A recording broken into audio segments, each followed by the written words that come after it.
الفاظ اس کے لبوں تک آ کر دم توڑ گئے۔ اس کے پاس کہنے کو کچھ بھی نہیں بچا تھا۔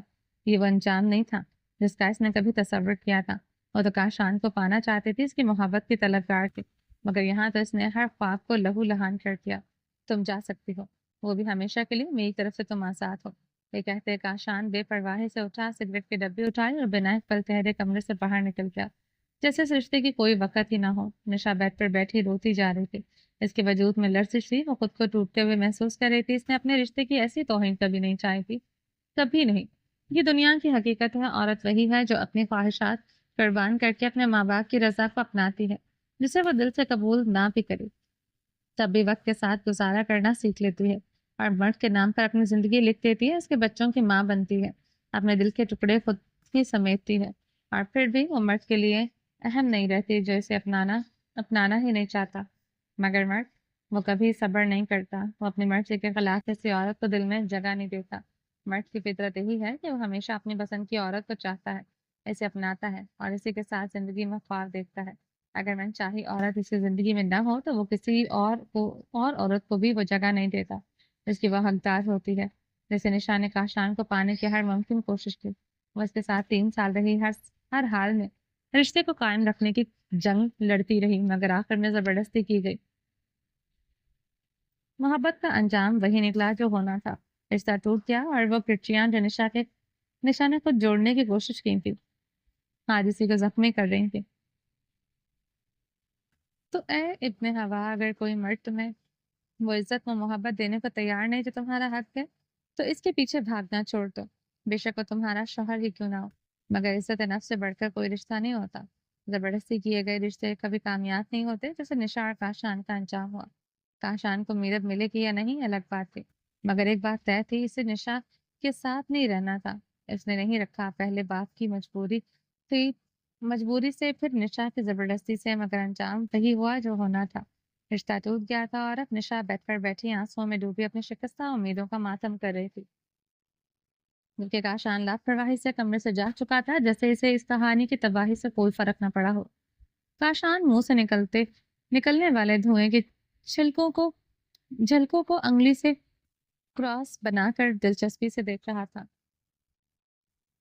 آج اس کا دل پرسکون تھا کہ اس نے نشا سے فائنلی اپنا رشتہ توڑ لیا، کیونکہ نشا کے ساتھ جب سے رشتہ جڑا تھا، ایک دن، ایک لمحے اور ایک سیکنڈ کے لیے بھی اس نے کبھی نشا کو دل سے قبول نہیں کیا تھا۔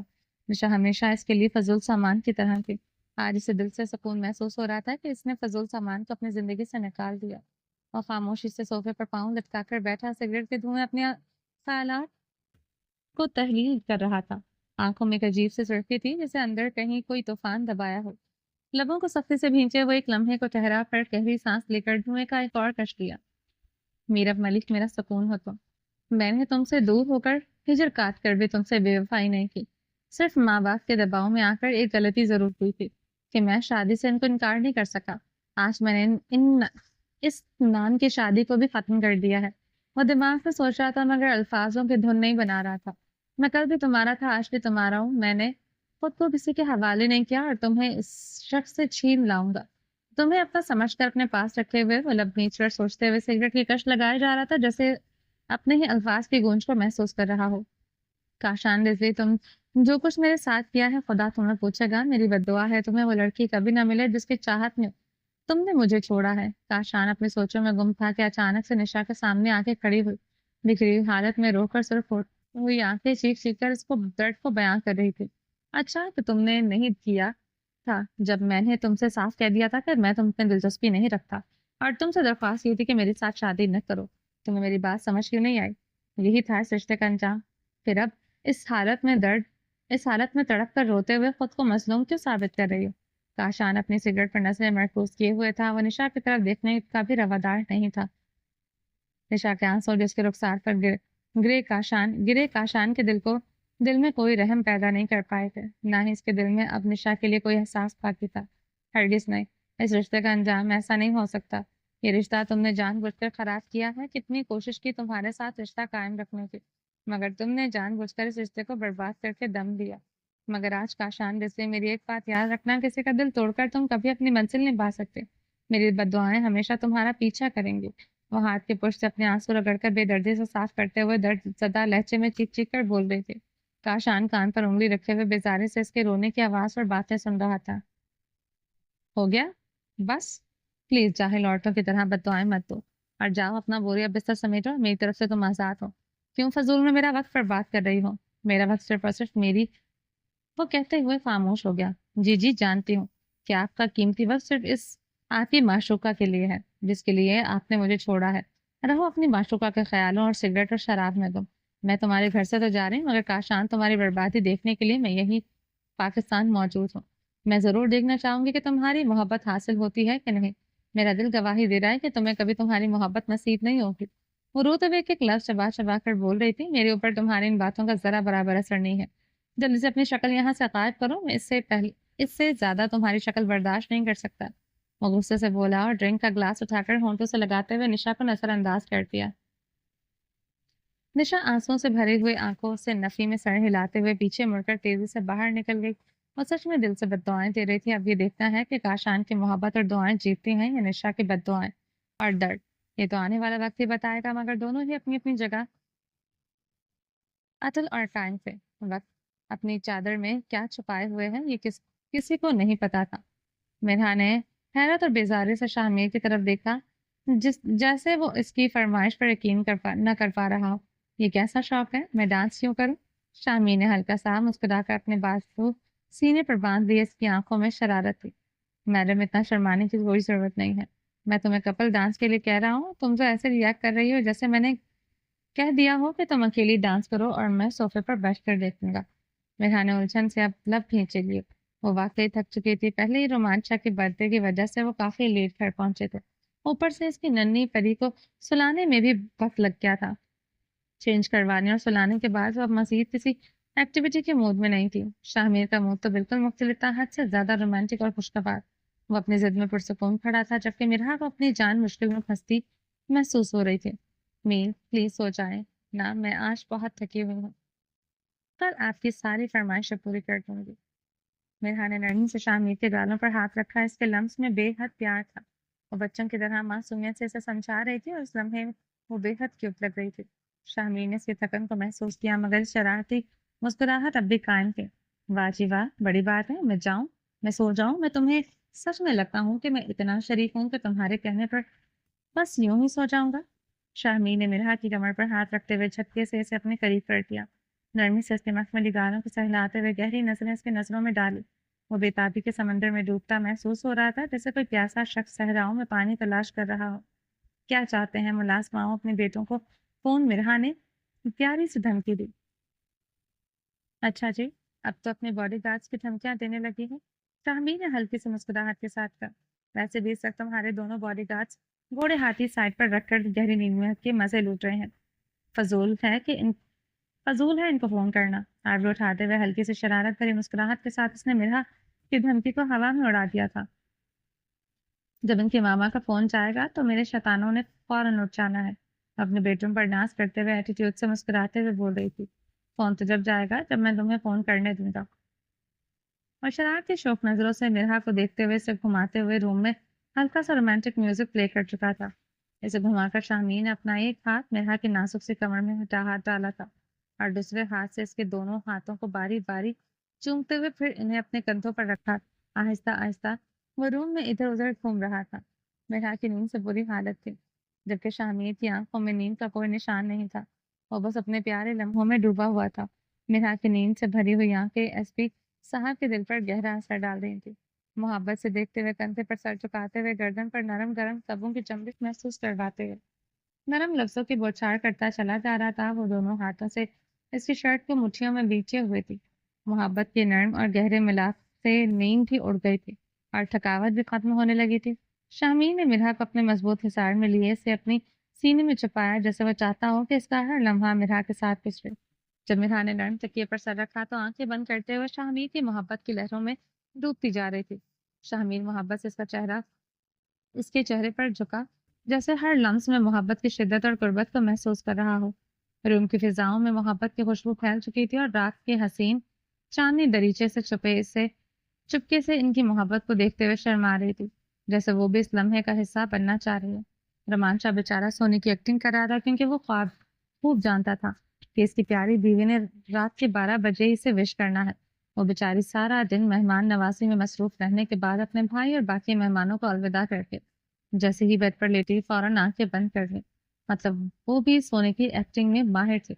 بچے اپنے کمروں میں جا کر سو چکے تھے اور شاہ ایک ضروری کال مکمل کر کے واپس آیا تھا۔ وہ بھی لیٹ گیا تو مگر میرب کو اتنی آسانی سے سونے نہیں دیتا تھا۔ ایسا ممکن نہیں تھا مگر آج شاہ کو اس کی محبت اور معصومیت پر بے حد پیار آ رہا تھا۔ میرا کے ساتھ اس کی سرگوشیوں کو سنتے ہوئے وہ پہلے سمجھ چکا تھا میرب کچھ خاص پلان کر رہی تھی، اسی لیے اس نے بھی سونے کی ایکٹنگ کرتے چہرے پر بازو رکھ لیا۔ شاہ کو سوتا ہوا دیکھ کر میرب بڑی ہوشیاری سے نرمی سے اس کے قریب سے اٹھتے ہوئے چھوٹے چھوٹے قدموں سے ڈریسنگ روم کی جانب بڑھ گئے۔ رومان شاہ اس سے معصوم انداز کو دیکھ کر مسکرائے بغیر نہیں رہ سکا۔ رومان شاہ کی نظریں اپنی جان کی پلاننگ پر قربان ہو رہی تھی۔ کتنا کیوٹ تھا یہ کپل۔ رومان شاہ کی محبت جو سب کچھ جانتے ہوئے بھی ایسے ظاہر کر رہی تھی جیسے اسے کچھ معلوم ہی نہ ہو، کیونکہ میرب کے خواب چھوٹے مگر حسین تھے۔ اس کی دنیا مختصر مگر قیمتی تھی، جیسے رومان شاہ اور ان کے بچوں کے گرد گھومتی تھی۔ کبھی کبھی کسی کی خوشی کے لیے نہ سمجھ بن جانا بھی محبت ہی ہوتی ہے، اور رومان شاہ کی میرب سے محبت ایسی ہی تھی، اور اس کے لیے وہ سب کر گزرتا تھا جو اس کی عام عادت کے خلاف ہوتا، جیسے اس وقت وہ صرف میرب کی خوشی کے لیے سونے کی ایکٹنگ کر رہا تھا، جبکہ اس کی جان چپکے سے ڈریسنگ روم میں جا کر تیار ہو رہی تھی، اور رومان شاہ وہ بےتابی سے لیٹا ہوا تھا۔ اسے سرپرائز کی پرواہ نہیں تھی، وہ بس اپنی جانشاہ کو دیکھنا چاہتا تھا کہ وہ تیار ہو کر کیسی لگتی ہے۔ جانشاہ آ جاؤ یار، کتنا انتظار کرواؤ گی۔ رومان شاہ پچھلے 15 منٹ سے میرب کے اسٹڈی روم سے نکلنے کا بے صبری سے انتظار کر رہا تھا۔ کتنا بے صبرا بندہ ہوں، اپنے سرپرائز کے لیے بےتاب ہوں، وہ خود سے کہتے ہوئے مسکرا دیا۔ اپنی جگہ سے اٹھ کر بیٹھنے کا ارادہ ہی کیا تھا کہ اچانک اسٹڈی روم کے دروازے کا ہینڈل گھومتے دیکھا۔ فوراً بازو چہرے پر رکھ کر دوبارہ سونے کی ایکٹنگ کرنے لگا تاکہ اس کی جان کا سرپرائز خراب نہ ہو۔ کتنا مشکل ہو رہا تھا ایکٹنگ کرنا۔ جیسے ہی اسٹڈی روم کا دروازہ کھلا، تیز پرفیوم کی خوشبو رومان شاہ کے ناک سے ٹکرائی۔ سانسوں میں اترتی ہوئی میرب کے فیورٹ پرفیوم کی مہک اس کی دھڑکنوں میں بجلیاں توڑا چکی تھی۔ وہ سب سے پہلے یہ دیکھنا چاہتا تھا کہ اس کی جان نے کیا پہن رکھا ہے۔ اب ایسا تو ہو ہی نہیں سکتا تھا رومان شاہ کو سرپرائز دینے کے لیے وہ تیار نہ ہوئی ہو۔ دھڑکنوں کے شور میں وہ میرب کے قریب آنے کا انتظار کر رہا تھا۔ آہستہ آہستہ خوشبو قریب سے قریب تر ہوتی جا رہی تھی، مطلب کس کی جان کے پاس آ رہی تھی۔ I love you, happy birth day.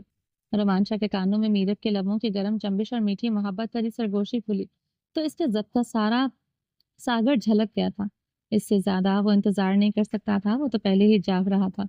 ایک لمحے کی تاخیر کیے بغیر اس نے میرب کی کمر میں ہاتھ ڈالتے ہوئے اسے اپنے مضبوط سینے سے لگا لیا تھا۔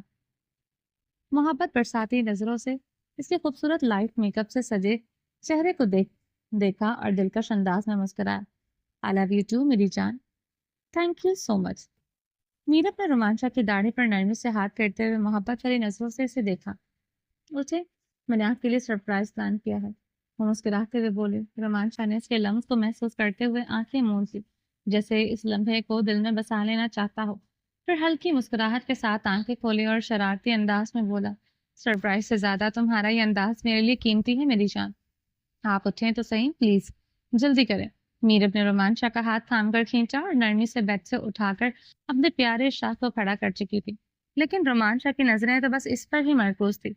رومان شاہ نے ایک لمحے کی بھی تاخیر کیے بغیر میرب کی کمر میں ہاتھ ڈالا، اسے اپنی طرف کھینچا اور گہری نظروں سے اسے دیکھتے ہوئے مسکرا دیا۔ رات میرون رنگ کی ساڑی میں وہ کسی خوبصورت شہزادی سے کم نہیں لگ رہی تھی۔ کھلے بال کمر پر آبشار کی طرح بکھرے ہوئے تھے، اس کی خوبصورتی کو چار چاند لگا رہے تھے۔ دونوں ہاتھوں میں میرون رنگ کی چوڑیاں جگمگا رہی تھی، اس کی گوری کلائیوں پر کانچ کی چوڑیوں کی کھنک کسی مدھم موسیقی کے ماحول میں گھل رہی تھی۔ خوبصورت آنکھوں کو مسکارے اور لائنر سے سجایا گیا تھا، جیسے رومان شاہ کے ضبط کا امتحان لیا جا رہا ہو۔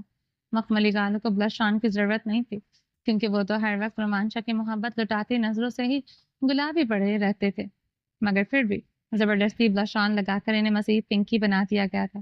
رومان شاہ سر سے پاؤں تک اسے دیکھ کر قربان ہو رہا تھا، جبکہ میرب اس کے بٹنوں کے قریب انگلیاں رکھے شرارتی انداز میں اسے کھیل رہی تھی۔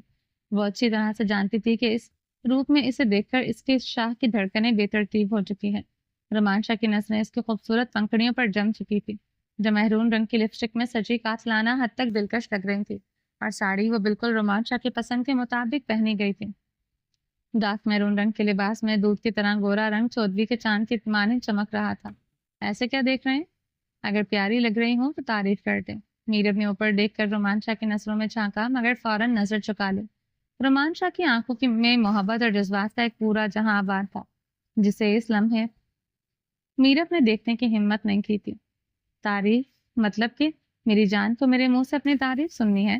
جی بالکل، اتنی محنت سے تیار ہوئی ہوں تو آپ تعریف کریں گے تو مجھے اچھا لگے گا۔ وہ مسکراتی ہوئی بولی اور آہستہ آہستہ اپنا سر اس کے سینے میں چھپانے لگے۔ رومان شاہ نے شرارتی مسکراہٹ کے ساتھ اسے اپنی گرفت میں لیتے ہوئے سرگوشی کی۔ اچھا تو میری جان، تعریف کر دیتا ہوں مگر تم اچھی طرح سے جانتی ہو کہ میری تعریف کرنے کا انداز تھوڑا مختلف ہوتا ہے۔ اگر تعریف کر دی تو پھر تمہاری اس ساری محنت پر پانی پھر جائے گا۔ اس نے میرب کا چہرہ نرمی سے اپنے ہاتھوں کے پیالے میں لیا، اسے اپنے قریب کرتے ہوئے نظریں اس کے ہونٹوں پر جما دی۔ مطلب بالکل واضح تھا۔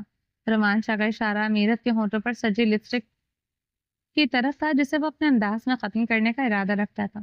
جی نہیں، آپ ایسا کچھ نہیں کریں گے کیونکہ مجھے آپ کے ساتھ پکس بنانی ہے۔ میرب فوراً سے چہرہ واپس رومان شاہ کے سینے پر جھکا گئی۔ رومان شاہ مسکراتے ہوئے مضبوطی سے اپنے سینے میں بھر چکا تھا جیسے اسے خود میں سمو لینا چاہتا ہو۔ اچانک رومان شاہ کا جاندار کہکا روم کی دیواروں سے ٹکرا کر لوٹ آیا تھا جیسے خوشی نے اپنی باز گشت چھوڑ دی ہو۔ تو جب پکس بناؤ گی پھر دوبارہ سے لگا لینا۔ ایک بار میری جان اپنی تعریف سن لے اور میرے ارمانوں کو بھی سکون بخش دے۔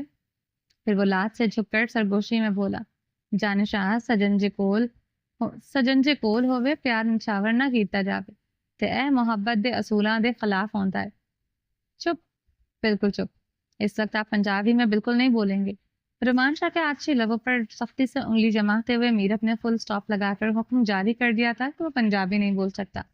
جے پنجابی نہیں بولاں گا تو پھر اینی سونی صورت دی تعریف کیویں کراں گا کیونکہ تیرے شاہ نو چسنی آندی۔ سونیے اے گل کنی واری دساں۔ کان میں سرگوشی کرتے ہوئے لبوں کی گستاخیاں جاری تھی۔ شاہ کی بگڑتی ہوئی ٹون کو دیکھ کر میرب کو لگ رہا تھا کہ اس کا پلان چوپٹ ہونے والا ہے کیونکہ اگر وہ اپنے پیارے شاہ کو یہاں پر روکنے میں ناکام رہی تو پھر پہلے محبت اور قربت کی داستان لکھی جائے گی اور سرپرائز تو شاہ کی زبان میں گیا تیل لینے۔ یہ سوچتے میرب نے فوراً جلدی سے خود کو سنبھالا، شاہ کو دیکھتے ہوئے چلاکی سے ایک جھٹکے سے تھوڑا سا پیچھے ہٹی تاکہ اپنا سرپرائز بچا سکے۔ شاہ پلیز خود کو سنبھالیں، آپ میری تعریف رہنے دیں۔ پہلے ہم کیک کاٹیں گے اور میں نے آپ کے لیے ایک بہت پیارا سا گفٹ لیا ہے۔ میرب جلدی سے شاہ کو کھینچتے ہوئے اسٹڈی روم میں لے آئے جہاں شیشے کی ٹیبل پر ایک چھوٹا سا چکور کریمی کیک رکھا تھا۔ کیک کے اوپر مہارت سے لکھا گیا تھا ہیپی برتھ ڈے شاہ۔ ارد گرد خوبصورت فلاور ڈیزائن سجا تھا جو کیک کی دلکشی کو مزید بڑھا رہا تھا۔ اسٹڈی روم میں آتے ہی میرب نے ٹیبل پر رکھے ہوئے گلابوں کے گلدستے کو اٹھایا، دونوں ہاتھوں میں تھام کر بڑے پیار سے شاہ کی طرف بڑھایا۔ تھینک یو سو مچ۔ رومان شاہ نے بکے کو ہاتھوں میں لے کر لبوں سے لگایا جیسے میرب کے تحفے کی قدر کرتے ہوئے اس کا لمس محسوس کر رہا ہو، پھر محبت سے چوم کر اسے دوبارہ شیشے کی ٹیبل پر رکھ دیا۔ چلیں آپ جلدی سے کیک کاٹیں، پھر میں آپ کو آپ کا گفٹ دوں گی۔ میرب ایکسائٹیڈ ہو کر چھری اٹھا کر شاہ کے ہاتھ میں تھماتے ہوئے بےتابی سے کیک کٹنے کا انتظار کر رہی تھی۔ اس کے بعد وہ شاہ کو وہ گفٹ دینے والی تھی جس کے لیے اس نے کئی دنوں تک آن لائن ویب سائٹ سے چکر لگائے تھے۔ ہر چیز پر رکھ کر آخر کار وہ چیز چنی تھی جو اسے لگا تھا کہ وہ شاہ کو سب سے زیادہ پسند آئے گی، لیکن رومان شاہ کی نظریں اس پر جمی تھی۔ اس پاگل لڑکی کو تو وہ کیسے بتاتا کہ اسے گفٹ کے طور پر گفٹ نہیں چاہیے تھا، بس یہی خوشی یہی محبت کافی تھی۔ مگر میرب کی خوشی کے لیے اس نے کیک کاٹ دیا۔ Happy birthday, happy birthday, happy birthday. Meerab کی پیاری سی آواز اسٹڈی روم میں گونج رہی تھی جیسے اس لمحے کو ہمیشہ کے لیے امر کر رہی ہو۔ کیک کٹ کر کے محبت سے میرب کی جانب دیکھتے ہوئے ہمیشہ کی طرح سب سے پہلے کیک میرب کے لبوں سے لگایا تھا۔ اب میرب کی باری تھی اور وہ اچھی طرح جانتی تھی کہ اس کے شاہ کو کبھی بھی عام لوگوں کی طرح کھانا پسند نہیں۔ وہ جانتی تھی کہ اب کیا ہونے والا ہے اور اسی سوچ پر ہی اس کے گلابی رخساروں پر شرم کے رنگ گہرے ہونے لگے تھے۔ چلیں جی باقی کا نیکسٹ ایپیسوڈ میں کنٹینیو کریں گے۔ امید ہے آپ کو یہ ایپیسوڈ پسند آئی ہوگی۔ چینل کو سبسکرائب نہیں کیا تو جلدی سے بھی سبسکرائب کر دیں، لائک اینڈ شیئر کریں اور اپنی رائے کامنٹ باکس میں لازمی دیں۔ اپنے ڈھیر سارا خیال رکھیے گا، دعا میں یاد رکھیے گا۔ ملتے ہیں نیکسٹ ایپیسوڈ میں، تب تک کے لیے اللہ حافظ۔